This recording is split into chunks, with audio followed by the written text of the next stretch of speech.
My HOA from month 1 went to $299, and then year 3 went to $486. Damn! Hey everyone, welcome back to the channel with another episode of TikTok Reactions. And this time, it's about people regretting owning a home. So let's dive into their reasons and see if it's truly regrettable to owning your own home. Back in June of 2021, a record 720,000 homes were sold before transactions started to decline. But the entire year of 2021, 6.1 million homes were sold. The last time we broke the 6 million mark was back in 05 and 06. And we all know what happened after that. Time will tell if we'll have another great financial crisis. But for now, thanks to TikTok, we can get first-hand reactions from people who bought for the wrong reasons or when they were not in the best place in life to do so. Let's jump into the first one. I'm going to be really controversial when I say this, and I'm talking to all of our parents out there. Buying a house does not make you successful. Don't worry, I did it by myself at 30, and so I'm going to walk you through why I would never fucking do it again. Specifically in California or LA, and I mean by myself. I signed those documents as a single woman, first and last name, because that's how they do it. If you have a partner that would split that with you, I think that's a completely different story. Again, bought my house by myself in LA. Okay, alone, 30, Los Angeles, California, the trifecta. LA consistently lands on pretty much everyone's list of one of the most expensive cities to live. Now, I didn't use what city has the most expensive homes because you can buy a $1 million home in any city in America with the same loan terms. But what will eat into your mortgage payments will be the living costs associated with that city. And I'm talking about your groceries, restaurants, gas, and insurance payments. Because if you have a high mortgage payment and a high cost of living, all it takes is one emergency to make you miss your payments. Of course, you can have another income earner like a roommate or significant other that can help alleviate some of the costs as long as they live within their means. Being 30 is not necessarily a problem, but in general, it takes time to acquire wealth. For example, if you own your own business, it will take time before it becomes profitable or finds product market fit. If you're an employee, it takes time for you to move up the corporate ladder and start making serious money. At 30, she still has a lot of runway to earn more money. Let's go over the pricing. I bought a townhouse in LA, a 1-bedroom, 1.5 bathroom. It was $465,000. I bought it in 2021 because I thought that was going to be the cheapest thing possible. I had an interest rate of less than 3%. It was 2.99%. Things that I could not have factored in. HOA increasing. My HOA from month 1 went to $299, and then year 3 went to $486. Damn! Okay, her HOA went from $299 to $486. That's close to a 60% increase. Personally, I will never buy a home that has an HOA because even on a home that is bought free and clear with no loans, there are 3 recurring expenses, and those are your taxes, insurance, and HOA fees. Those HOA fees will feel like another mortgage payment. It basically just replaces your mortgage payment. And another reason why I do not like HOA is because they can dictate what you can and cannot do to your property. In my opinion, the costs outweigh the benefit of an HOA. All right, let's move on to the next one. I do not understand the point of owning a home. Not only do you have to pay an outrageous amount of money for a down payment on the house, but everything that breaks is then your responsibility to fix it. I don't have to bring my trash cans to the end of the street on trash night. All of my neighbors are super close, so I could just walk from apartment to apartment and meet friends easier. Anything that comes up, literally anything, I walk across the street to my leasing office, bang on their door and say, hey, I need this fixed. Now, I don't have to pay anybody for it. You're telling me if I have a house, I have to call somebody in special to come and fix something, and then I have to pay them extra money to do it? I don't really think I'm interested in that. I don't want to mow my lawn, and I don't want to shovel snow in the winter. I just don't get the point of having a home. What is the point of owning a home? I can think of 3 reasons at the top of my head. That is stability, control, and space. For stability, did you know that landlords have the ability to not renew your lease? So whether you like it or not, you will need to find another place to live. This depends on the state you live, of course. Apartment owners can also bump your rents up significantly. That's happened not too long ago in certain markets. So there is that element of unpredictability when renting. When you own your own home, there are very few scenarios that you can get kicked out of your own home, especially if you're consistently paying down that loan. So let's talk about control. You can't make any major renovations to your apartment unit. You can't change your kitchen countertops. You can't upgrade your bathroom. And you'll have to follow rules of your apartment complex. It's kind of like another HOA. There are quiet hours, rules on pets, dealing with neighbors, what you can't add to your balcony, just to name a few.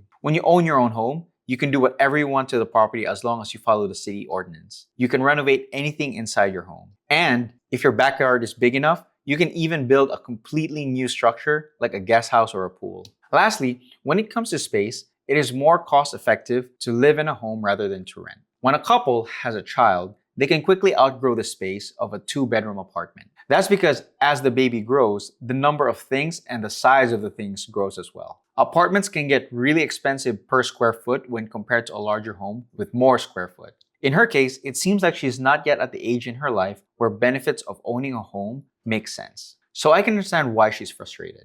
Y'all, I am regretting buying a house. My fiance and I have not even lived in it for a year. And we had to buy an AC unit already, which is thousands and thousands of dollars. Obviously necessary and worth it, but very unfortunate. We're also trying to plan a wedding, so that was not ideal for the budget. And then we had gutters.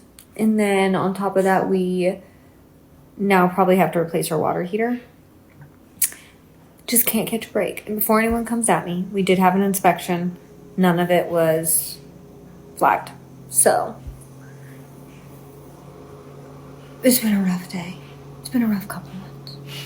This is probably the least of people's considerations when buying a home. That is maintenance and repair costs. For multifamily operators, they have to budget maintenance and repairs because it's not a matter of if, but when something breaks. If you bought your home, you must at least plan to live there for 10 years. A lot of things can potentially break in that 10-year time frame. Unfortunately for this homeowner, she had 2 of the 3 largest capital expenditure items of a home in a short period of time. That is the HVAC and water heater. The only item she didn't mention was the roof. She mentioned that she did have the house inspected, but I wondered if she asked the seller when was the last time the HVAC or water heater replaced. That's because on average, these items have a life cycle. You can then get a ballpark figure when you should replace them. Okay, moving on to the next one. Buying a house is the worst mistake I've ever made, and it made me realize that homeownership is a scam and the American dream is dead. I never really cared about owning property throughout most of my 20s. Something happened when I hit 27 and I just started feeling an obscene amount of shame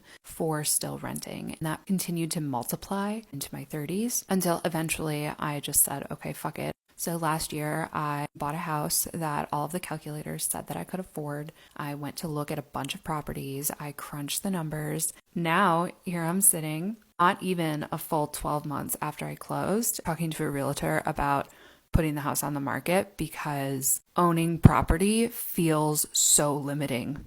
There are so many experiences that I want to have. There is so much that I value that I want to throw myself into wholeheartedly that having a piece of property prevents. I will probably lose money since it's been such a short amount of time. Now there's a whole new type of guilt that I'm dealing with because I feel I made a really bad decision when I decided to buy this house. I know that there are a lot of people out there for which buying property is a goal. It makes me feel really silly that I did this when it wasn't an authentic goal of mine. It, to me, in this moment, feels more expensive. Homeownership is a scam, and it is not the end goal that millennials seem to think that it is. That wasn't a clear-cut story, unlike the previous ones. So, to summarize, she felt shame for renting, then F it, and bought a house. And not even a year to owning the house, she regrets it because owning a house is limiting her. Therefore, home ownership is a scam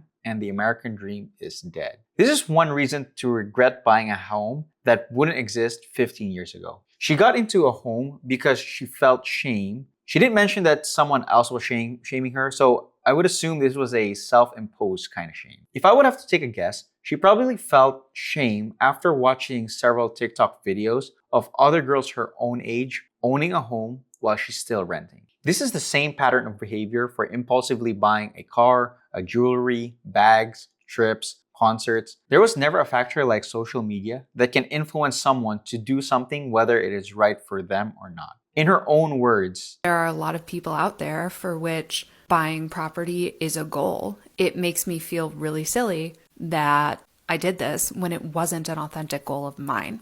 At least she admitted it was her mistake and took accountability for her own actions. That's good, and mistakes are not the end of the world anyway. That's the only way we learn. But what you shouldn't do is to claim your bad experience as a generality. Home ownership might not be a fit for her right now, but it's worked out very well for those who are at that stage in their life to own their own home. It's worked out for millions of people before her, and it will continue to work out for millions more in the future. So, if you're not picking up on the pattern, I'm very big on not throwing a blanket statement. All of us are unique. We are in different stages in our financial life cycle. So the solution should be tailor-made for your current stage. Now, we all need a place to live. So if you were to ask me, Adrian, what if I'm young and I'm still building my streams of income? What is the smarter option, whether to rent or to own my own place? Well, I recommend you watch this video next, where I explain which one is a better financial decision.